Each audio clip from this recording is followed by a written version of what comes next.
So one of the cool things about bass fishing in the fall is if you don't like looking at forward-facing sonar and you're a beat the bank kind of guy, it turns back into your time of year. So today what we're gonna do is we're gonna take the Bonafide back out and I'm gonna show you my 2 favorite ways to catch them in the fall without looking at your fish finders, and we're gonna catch some big ones too. So stick around, you guys are not gonna wanna miss this. So the best part about the fall is you start getting cooler nights again, right? Your nighttime temps go from in the 70s and the 80s back down to the 40s and the 50s for most of the country. Up by me, it gets down into the 30s, the 20s, etc.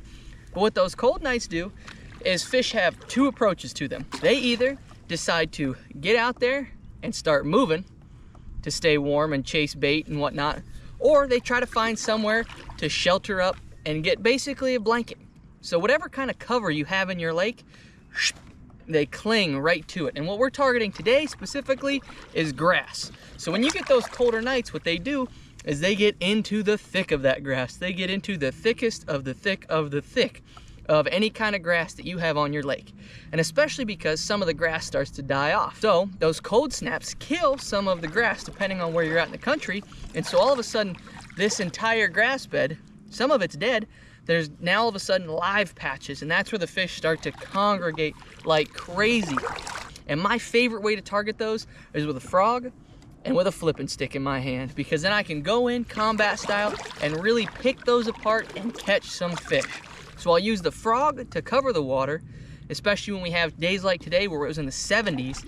So later in the day, I'm gonna throw that frog, but in the mornings when it's cool out, I'm gonna punch into the thick of that vegetation, because I'm gonna put a big weight right onto their head and I'm gonna catch some of my biggest fish of the entire year. And at the end of this video, before I forget y'all, I will talk about my 2 favorite punching baits and I will talk about my 2 different style frogs that I like. So when I cast this frog out, the key is letting it hit that water, and you're gonna do like a 3 pump and then a stop.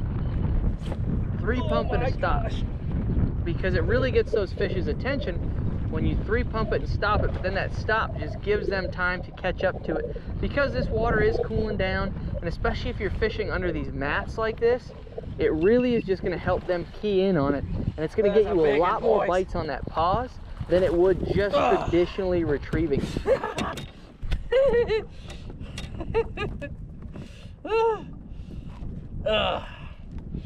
That's what we're talking about. Hush frog to the face. Dang, 4-pounders, baby.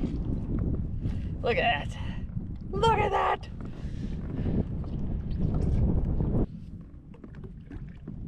That's what it's all about. I can wash my hands off, don't have to get worried about bitten by any alligators. So the cool part was, normally in the summertime, you can frog shallow in these bays, but it's not as productive, right? Your frogging is typically closer to the main lake, it's shallower pockets. The beautiful part about the fall is those areas start to fire back up, almost the same areas that they would spawn in. Areas with immediate deep water access, and some of these deep water shallow bays, you can really start to fire some fish up, especially if there's bait back in there. But you get back into these grass and it's almost the same areas that those fish spawned in. They come right back to it and you can get up. That fish was right next to a stump in some submerged grass with some pencil reeds poking out, and there's like some hyacinth, some duckweed. It's literally like you watch the fish V over and come over and suck it in, which is probably the most fun fishing you're ever gonna do as far as bass fishing goes. And there's nobody out here doing it, guys. I'm serious, I am the only person on this lake. So the 2 most common questions I get asked when it comes to topwater fishing is A, how do you know they're gonna eat a topwater, especially in all this matted vegetation like this? Because it's been cold, guys. Last week it was 30 degrees at night and I'm out here catching them on a frog.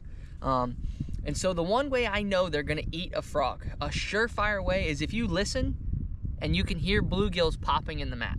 If I can hear bluegills up sucking in the mat and it's like a, and you'll hear it popping all over the place, that lets me know the bluegills are high in the mat and the bass are gonna be high in the mat, because they're gonna be eating the bluegills. The other thing I get asked, one just blew up right there. The other thing I get asked is, what do you do if it gets overcast? Because today we have high sun, so it draws them into the mat and into the vegetation. But what do you do if all of a sudden you caught them one day doing that and then it gets overcast the next day? If it gets overcast and you were throwing one of these frogs like this, or you were punching in some of these mats and all of a sudden the next day it's overcast and rainy, mix it up. So you can still throw a topwater, but throw a moving topwater. Throw one of those Z-Man toads that I like to throw. I'll have that link down below as well.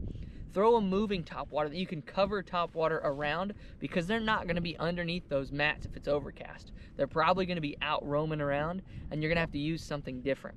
If you were punching, now you might have to throw something moving a little bit more. If you were punching, you might be able to throw topwater now, like a moving topwater, but you're gonna have to do something a little bit different.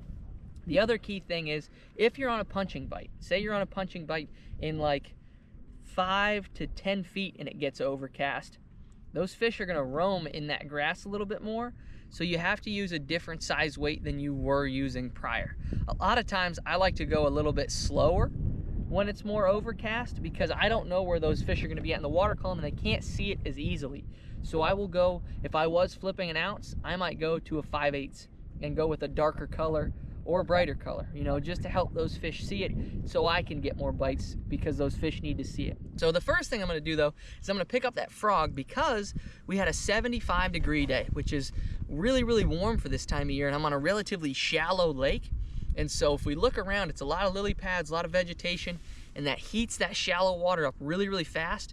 And what those fish will do with that high sun like that is they will get underneath those mats, and they'll get high underneath those mats. So when it's colder out in the mornings, a lot of times they'll be buried in the mats, and so that's why I don't frog typically in the morning. But when you get that sun to come up, they like to get right underneath those mats and sun themselves. And so I can cover a ton of water with that frog and kind of find key little sweet spots as to where they're gonna be, as opposed to just blind fishing around and punching, taking up a lot more time. So we're gonna pick up a new frog by 6th Sense actually. It's called the Hush Frog. Brand new from 6th Sense, just came out last week. I've had my hands on this puppy for a few months now and had a little hand in figuring out how to work it.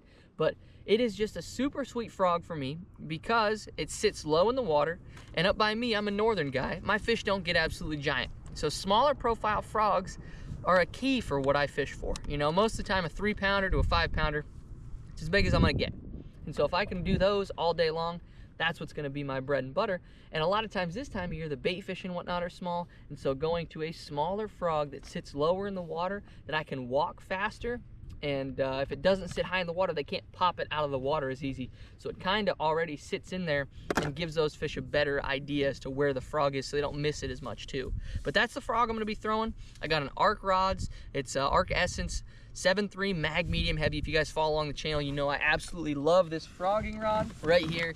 This has been my bread and butter frogging rod for a long time, because it has that shorter castable rod length, right? That 7.3, but it also has that medium tip where I can finesse that frog into some places, but then it has the mag heavy on the back end of it where I can really drive that hook home. And as always, I have Cortland Master Braid on there. This is actually their silent flip, because it's a flat braid, and so it sits on top of the water a little bit better and helps me keep my stuff on top of the water, because we all know when you're fishing around lily pads and grass, a lot of times it gets wrapped up in there. And that's why I like that Cortland silent flip, because it kind of gets out of that a little bit better. So the cool part about running it in this Bonafide is that now I can go to a lot of these places, these shallow water places that I was never able to get to, or was really, really struggling to get to before. One tip that I do want to talk about is the Bonafide actually has this running line across the side that I can hook an anchor to, and then let the anchor line go off the front or off the back. So it helps me position myself according to the wind, because we do have a little bit of wind today. And one thing I found is an anchor is a must-have when it comes to this, just because it helps me set up so much better. And if I get into some of these mats and it's a little windy, I can just drop my anchor and I'm good to go. But no joke, that bass came out of water that was that deep. These fish are not super deep right now because that water's cooling off. Bait fish are going shallow, we're trying to feed up, so the bass are going shallow, we're trying to feed up. And there's not even shad in this lake. This is a straight bluegill, crappie, and perch fishery. And so that's all we're dealing with, and these fish are still shallow. So a lot of you guys I know are gonna be like, man, I don't even have bait fish in my lake, I just have bluegills. They're still doing it, man. So I ended up running out of daylight a lot quicker than I thought I was going to, with these nights getting a little bit shorter. So I didn't get to break down as much flipping as I would have liked to, because as that sun started to set, those fish started to roam around more, and they weren't as concentrated as I wanted them to be for the flipping bite.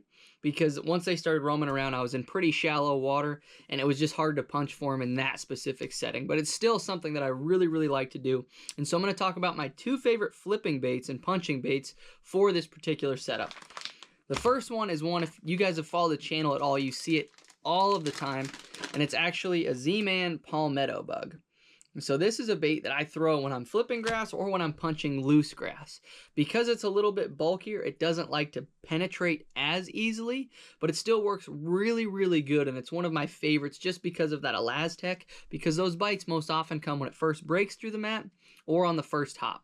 And because of that Elastec, it likes to float a little bit, and so I honestly think it helps my hookup ratio a ton because it's keeping that hook upright instead of it being any other which way. So that really, really benefits me. Most oftentimes when I'm flipping this time of year, I like a 5/8 to an ounce weight, somewhere in that general area. The other bait that I really, really like to flip, if those fish are being kind of stubborn and I'm really punching heavy vegetation, is going to be that Z-Man Goat. So the Z-Man Goat, for those of you guys that don't know, it looks a lot like a Strike King Rage Menace. Basically identical, other than it's that Elastec. This bait really does a good job at hiding your hook, but it also has those flappers on there to give you a little bit more action when you're in a specific situation where you have to hop it more, or you just want a more compact downsized profile. It's got a lot of meat to hide the hook in there, and as long as you pop that hook through a couple of times before you start fishing it, that channel's fine, and you can really get a good hook set on all of the fish. And this bait pretty much lasts all day. Same thing with the palmetto bug. I don't have to worry about perch or bluegills or crappies or rock bass ripping the tails off of it. It holds up extremely well for me, which I really, really like this time of year because I can flip in and out a lot. Because if you guys have flipped grass or punched before, you know if you're using a traditional style soft plastic bait, that hook tends to break through, and then the bait starts getting the pinchers broken off when you're flipping it in and out. These ones, you don't have that, man. I can sit there and flip all day with these baits. So as for the frogs that I like to throw, you'll notice today I was throwing that 6 Sense Hush Frog, brand new off the line. It was a frog that I had a good chance to play with a long time before they released it.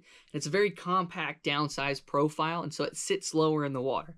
And I like that because it sits in that duckweed and in that mats a little bit better, and I can really sit there and walk it. And if you look at it, it has a very upward profile with that eye tapered down, and so what that does is it pushes it like this. And so as I'm pushing it, it doesn't hop across the top. It like pushes water forward as it walks, which kind of calls those fish over to it and lets them see it from below a lot better. That smaller frog helped me catch a lot of those 2+ pounders, which is really beneficial for if you're in a low weight tournament or if you're just on a body of water where the fish are a little bit smaller. The other frogs that I like to throw, a Spro Bronzeye is a great option when it comes to pretty much any kind of frogging. It's a good all-around frog. The Strike King frog is a great frog as well. It's a really soft body material. The thing that I like to focus on is how soft the frog is. If it's too stiff, you can boil it to make it softer, but if it's too stiff, you're really just going to miss some fish. And I've done other videos where I talk about how to tweak your hooks up and out to really get your hookup ratio a lot better. But if you want to see that, you can go back on the channel and check it out. As always, guys, we're going to end with the good word. Today we are in Corinthians. Big fan of Corinthians. Been working on that one for a little bit. And we're in Corinthians 10. And so what this one says is, or it's actually 9. For we are all God's fellow workers. You are God's field, God's building. According to the grace of God's given to me, like a skilled master builder, I lay foundation, and someone else is building upon it. Let each one take care of how he builds upon it. For no one can lay a foundation other than which is laid, which is Jesus Christ. That's kind of big. The foundation is Jesus. That's a really, really big one for me specifically. One thing we were talking about in church the other day is Christians aren't Christians because we're so good that we don't sin. Christians, what makes them so special is once you get to a certain point that you love Jesus so much that it makes you not want to sin because you love him so much. It's almost like you love your wife so much you don't want to do anything bad against her. It's the same thing with Jesus. Just, you know, once you get to a point where you start reading the good word, you start going to church, you realize how much you love him and how much you want to do good for him, then you forces you to stop doing some of the things that are leading you down the way the rest of the world is leading, you know? And so if your foundation isn't Jesus, what's your foundation? You know, there's 3 questions. Where'd you come from? What are you going to do when you're here? And where are you going to go? You know, and if you can't answer those questions, you might want to start reading the Bible because that will give you all those answers and it'll help break open what your life is about and what your life is for and who you're living it for. And in turn, it'll make you a better husband. It'll make you a better brother, make you a better friend, make you a better person all around. just by doing the things that Jesus talks about in the good word. So thank you guys so much for watching. God bless every single one of you guys, and I can't wait to see you guys in the next video. Ooh, well, before I forget, next week we are going to be doing a bank fishing episode for those of you guys that like to fish for smallmouth. So if you are a smallmouth fisherman, I'm going to be breaking down something that is insane that I probably shouldn't be telling anybody, but it's going to be an awesome walkabout on a creek by my house where we are going to catch a lot of fish and show you guys some cool baits doing it. So stick around for that one, but I'll see you guys in the next video.